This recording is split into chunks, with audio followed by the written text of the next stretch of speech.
Hello guys, magluluto po tayo ng pasta. Ayan, meron pong pasta. Ang ingredients po natin, cream queso, yung tuna, flakes and oil, and mushroom. Ayan, may onion and garlic. Yung mushroom po ay gagayat-gayatin. Lalagyan na po natin ng olive oil. Pag mainit na, lalagay na po yung bawang at sibuyas. Yan. Lalagay na po natin yung mushroom. Binabad po natin yung mushroom. And then, after that, pagluto na yung mushroom, lalagay na yung tuna.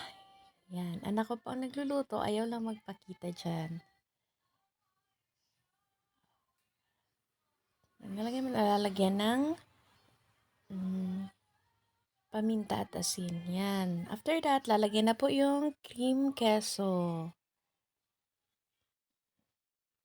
Yan. Halo-haluin hanggang magsama-sama yung lasa. Yan. Ayan na po. Pag okay na, lagay na po yung niluto na pasta. Ayan na. Ready na po yan. Masarap po yan guys.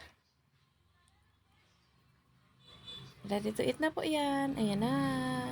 With matching juice. Passion fruit juice po yan. Yan malamig na napakasarap. Yan. Thank you for